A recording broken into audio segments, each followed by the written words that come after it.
Let me start off by saying that my wife doesn't believe in paranormal entities or anything of that nature.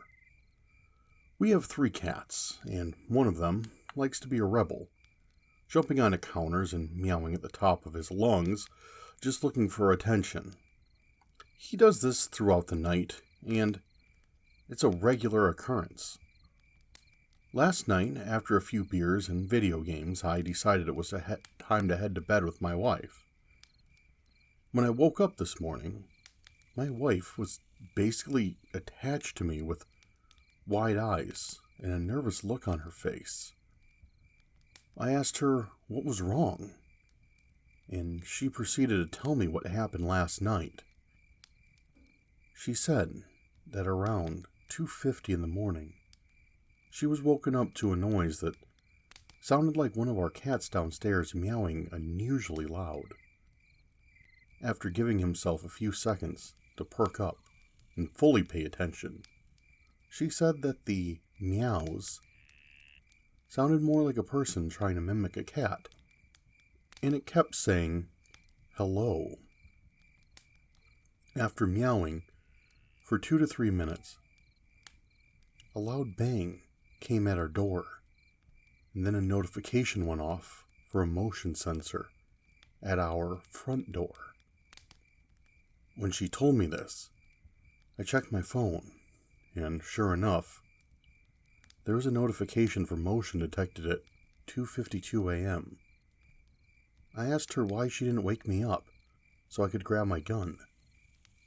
She said she was frozen with fear and didn't want it to hear her make a noise. We're out running errands while I'm typing this, but something made me uncomfortable about her story. Last night I set the home security alarm around 9 p.m. and we didn't turn it off till we walked the dog this morning. To make things worse, we had slept with all of the animals in our room and the door was closed. So whatever was in our house or outside the front door was not one of our animals. Obviously, the first thing that came to my mind was a Skinwalker, but maybe I'm just being paranoid. I checked all the rooms in the house after I got up. I'm not sure what I could have done anyways.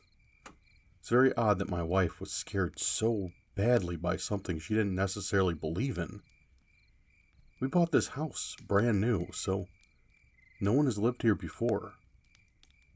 When I'm home alone, I do feel like I'm being watched, or someone's always walking directly behind me. My wife also said that the house has given her chills since we moved in. Something is just off about it. We just got home, and I went to hang up one of my shirts in the master bedroom closet when I noticed that the board that covers the attic access has been shifted a little. When I asked my wife about it, she said she's never been up there, and the builders would have placed it back in its original place before we made the purchase. I'm genuinely getting anxious just thinking about what could be going on. Has anyone had an experience like this? Or similar, at least?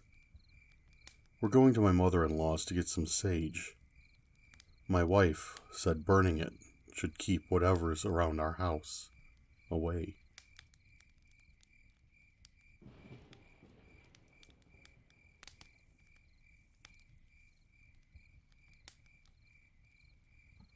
If you're reading this, congratulations. I am probably dead, or worse. My name is Daniel, and I own quite a bit of land up in the Appalachian Mountains, left to me by my great aunt. So far, in the years I've lived there, paranormal and downright disturbing things have happened to me here. People told me to just leave or report it, like I've never done that before. To them, I'm just the young guy that went crazy a little too early. It bothers me The normal people have no idea what goes on up here, all alone. My first encounter with them, I didn't know how to deal with them. Heck, I didn't even know what they were called until recently. It's important, or at least it's important to me, that some of the tricks I've learned throughout the 3 years I've lived up here could be of use to somebody. My second, or maybe third time, I was stalked by a Skinwalker. It felt like I was walking in circles. I had a trail camera with an SD card pretty deep in the woods. But when I tried to walk back to my cabin, I kept passing the camera. I was effectively walking in circles. This went on for hours. The sun was setting soon, and I was quite thirsty at the time, I remember. I sat up against the tree my camera was mounted on, and started softly crying. It was watching me. I guess waiting for me to fall dead. I hit myself in desperation a few times, trying to think. I sat up and took a very deep breath, wiped the water from my eyes, and it dawned on me. It's gotta be messing with my equilibrium. I have to be off balance. There's no other way.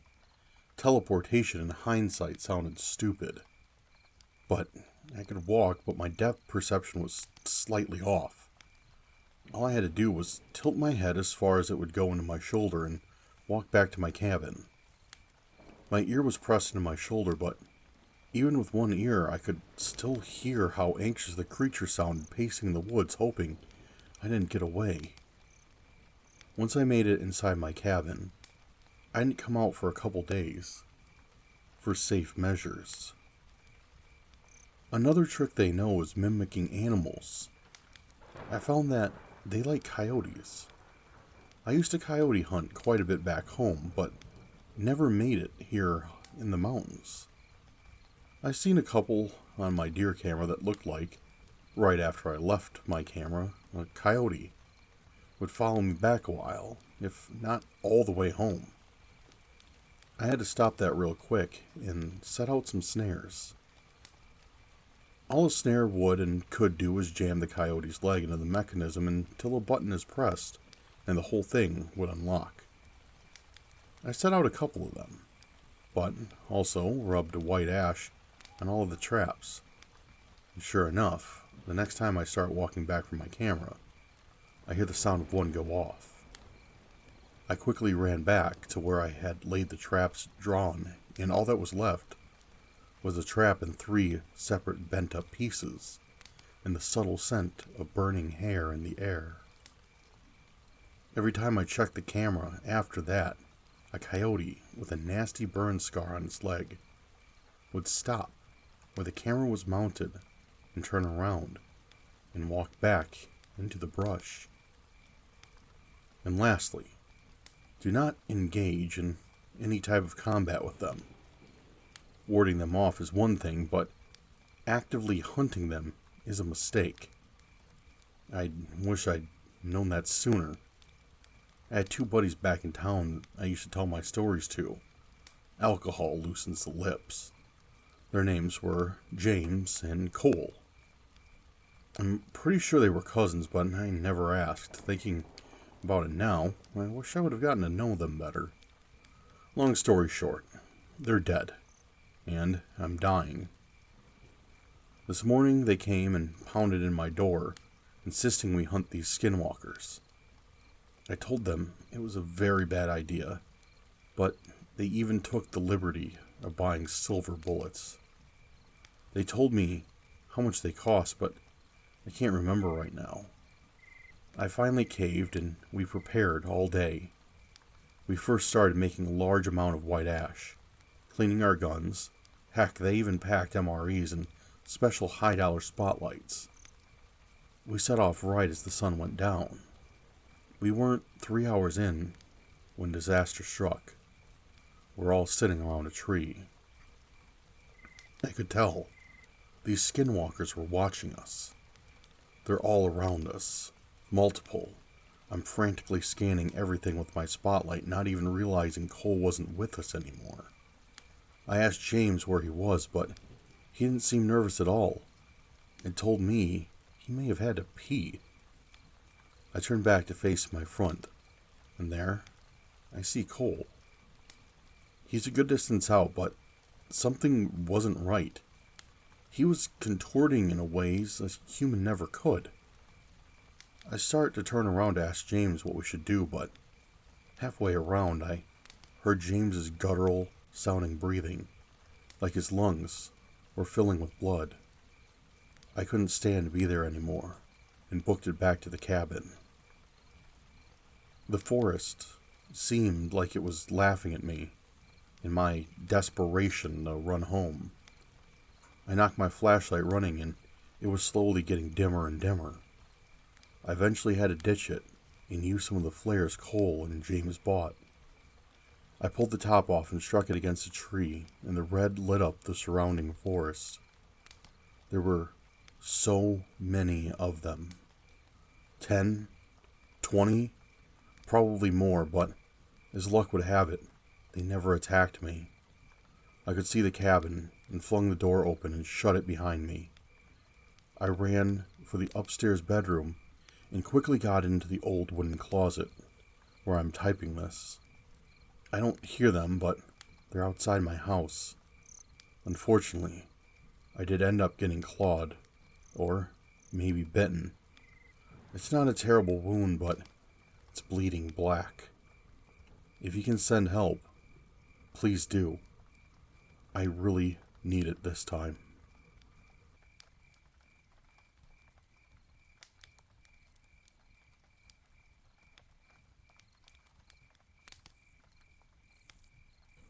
Being assigned to Camp Pendleton was a dream come true. Located in Oceanside in the northern San Diego, it's one of the biggest Marine Corps bases in the U.S. There's a ton of stuff to do nearby, whether it's going to the beach to surf, swim, or go for drinks at the pier. The people around here are mellow, and there's a surfer sort of vibe to the neighborhood I moved into. Everything was going great for me the first few weeks while I was here. I noticed that despite the laid-back attitude of the surrounding area where I lived, my work life was rigid and inflexible, my commanding officer gruff and no-nonsense. I began to realize this place was not going to be a cakewalk. Then, one cool night, I woke up disoriented and far from my bed. Looking around, I saw there was nothing nearby. Not another person for miles. Just flat, dirt ground with hills in the distance, and the black sky full of stars and a full moon above. I must have been sleepwalking, I thought to myself, rubbing the sleep from my eyes. I had been marching in my dreams while remembering my days of basic training, and I had somehow ended up in the middle of the dirt field. I looked around in every direction and finally saw lights in the distance behind me. At least I had an idea of which way to go now. Turning around, I started to walk back towards the base, my legs wobbly from the long walk while asleep. It felt surreal to be out there in the middle of the night, and I didn't understand how it could have happened. I had been caught sleepwalking once or twice before, but I'd never gone anywhere near to this far. Part of me wondered, with a paranoid fear, just how often this happened without me realizing it. I walked for a few minutes alone, feeling an increasingly strange sensation, like a tingling on the back of my neck. After a while, I began to suspect it was that outdated lizard brain notion that someone was following me. A remnant from some bygone era when humans actually had to worry about being stalked in the night. Just as I had thought, someone cleared their throat in the darkness behind me. A chill ran up my spine and my flesh broke out in goose pimples as he spoke, his voice deep, gruff, and commanding. "What are you doing all the way out here, so late at night?" he asked. He stepped closer, and in the moonlight I could see him more clearly. My voice caught in my throat as I looked at his eyes and saw they were yellow, like a cat or a wolf or a snake, maybe. "Haven't you been told to stay in your bunk at this hour?" His tone was predatory and overwhelmingly creepy, but his demeanor was otherwise friendly. The part of my brain telling me to run was suddenly being hushed into submission by an unfamiliar voice, which told me this was fine and not to worry about a thing. "Look at his uniform," the voice said. And sure enough, I looked down to see he was wearing a Marine Corps uniform, with the insignia indicating he was an officer. "You wouldn't want to disrespect a superior officer, would you?" the voice asked. "Sorry, sir. I must have been sleepwalking. I'm just heading back towards the base. I can make it home from there." He showed his teeth in a grin and told me he'd walk with me for a stretch. "We must be distant relatives from somewhere down the line," he said as we walked. "Both of us out here, walking in the middle of the night. I wish I could chalk my trip up to somnambulism, but I'm just a run-of-the-mill insomniac. I can never get back to sleep once I'm up. I usually just go out for a long hike. It reminds me of the old days when I was deployed, I guess, going for long marches that started before sunrise and didn't end until long past noon." The more time that went by, the more guilty I felt for having almost run from the man. He was just an ordinary guy, and the conversation became easier as we built up a rapport, and I told him about my life, my background, and where I was from. When I looked back at his face, I was shocked by what I saw. Maybe there really was a family connection between the two of us. In the increasing light from the base as we drew closer to it, I saw there was a striking resemblance between us. "He didn't look like that when you first saw him," that suspicious voice in my mind said uneasily. "His eyes were yellow, remember? And now look at them. They're brown." But it was quickly drowned out by that other, louder voice, which spoke up and said all of this was okay too. It was just dark out here in the dirt field, and I hadn't gotten a clear look at his face until now. "Tell me more about your parents," he said. "I want to know all about them. What are they like?" I started speaking again, feeling hypnotized as I looked into the older man's swirling brown eyes. He was walking slower and slower, and I was matching his pace. The base was close now. I could see the lights of it were very bright up ahead, less than a couple 100 yards away. But they were getting dimmer suddenly. The light was fading. But how? Were we walking backwards now? Was I even walking at all? Or was something dragging me now? It took me a few moments to shake the strange, sleepwalker's haze from my vision, and I realized I had been in a trance of sorts. When I looked at the man's face again through my half-closed eyes, I was astonished at what I saw. He didn't just bear a passing resemblance to me. He could have been my long-lost twin brother.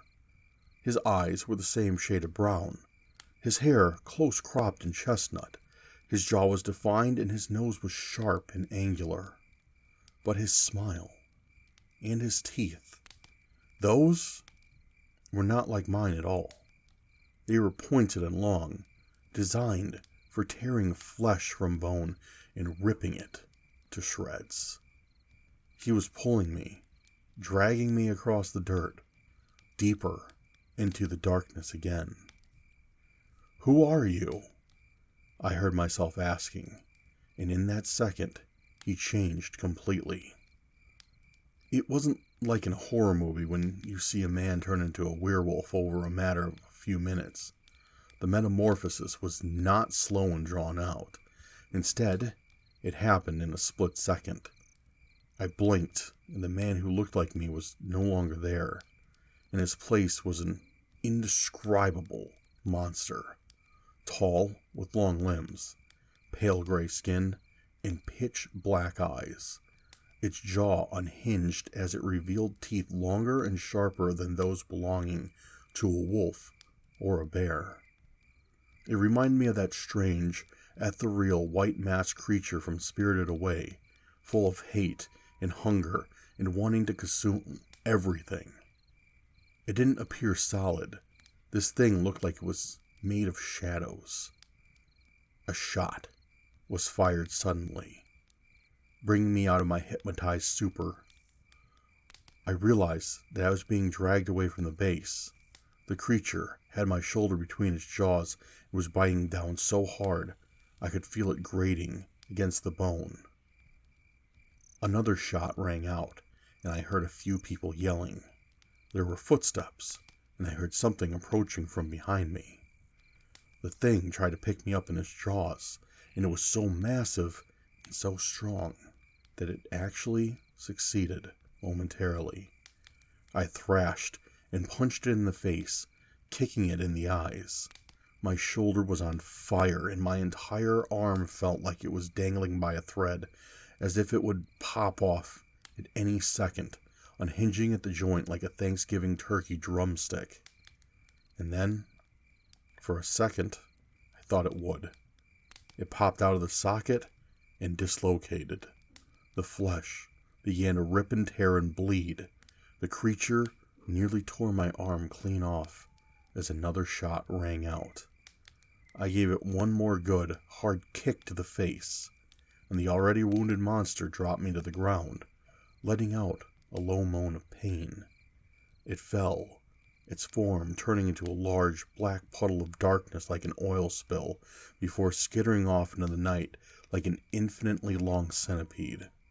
It blended in perfectly with the shadows, and was gone a second later, just as a few other Marines arrived. "Are you okay?" one of them asked, helping me to my feet. "Man, I never thought I'd live to see someone get attacked by a mountain lion. You're lucky to be alive." It took me a few seconds to comprehend what he was saying. It was so bizarre. The thing which had just attacked me looked nothing like a mountain lion. It was long and tall and humanoid, with a black wispy shroud surrounding it like a living cloak. "Man, are you blind?" the other Marine asked. "That wasn't a mountain lion." I breathed a sigh of relief. I wasn't crazy.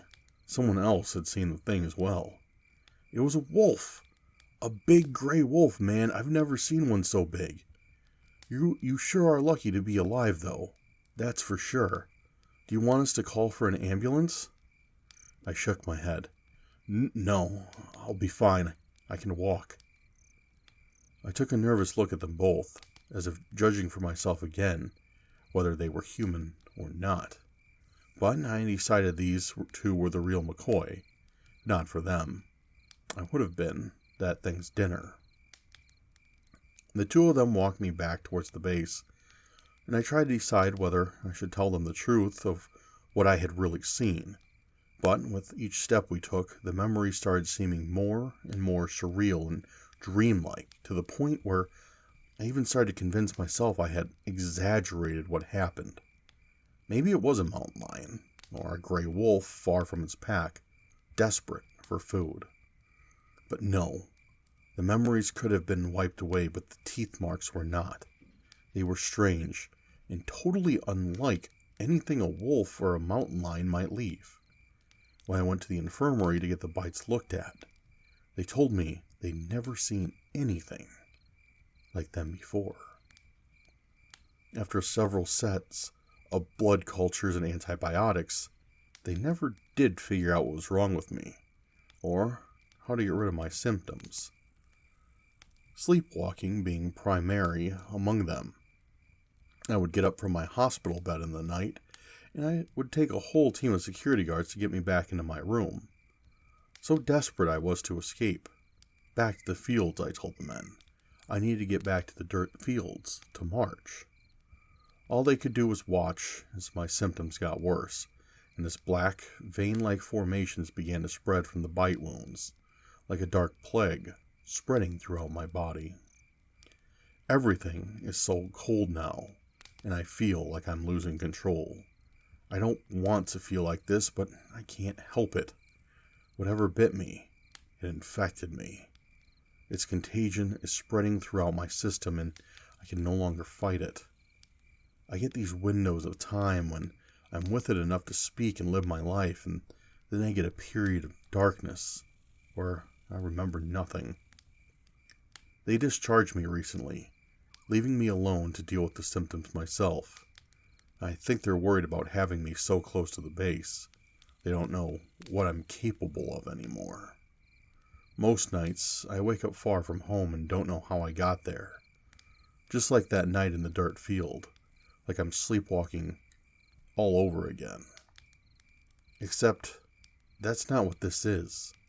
This is something much worse. The dark veins are spreading up my neck towards my face, making me stand out and look strange. People think they're bizarre facial tattoos, inching their way towards my skull. They keep asking me if I'm alright, as sweat pours down my reddened face, and my eyes dart around with nervous paranoia. The blackouts are getting longer and closer together. I don't know how much longer I have left to be me, and I'm terrified of what's going to happen when those veins get to my heart and my mind. Who knows how long I have left before I'm out roaming the dirt fields, looking for a meal.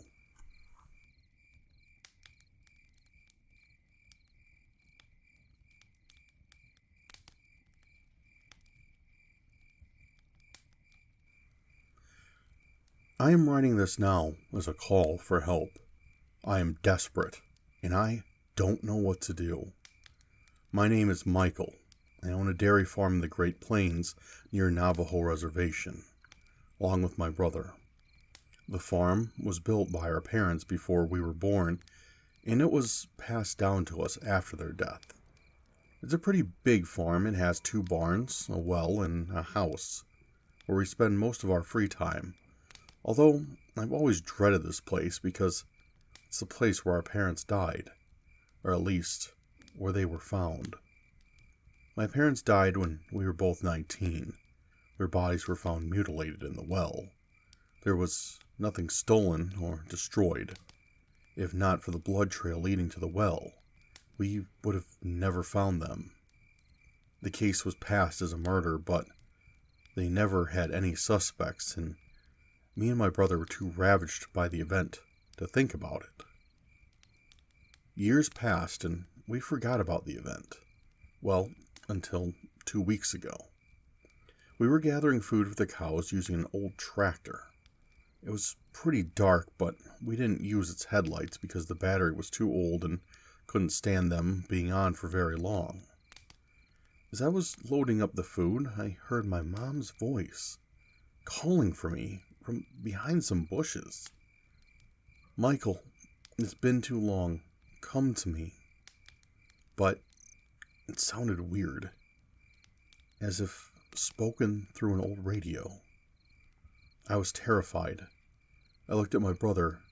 He was as white as snow. I whispered to him to turn on the headlights in the direction of the voice. What lay before our eyes made my knees weak.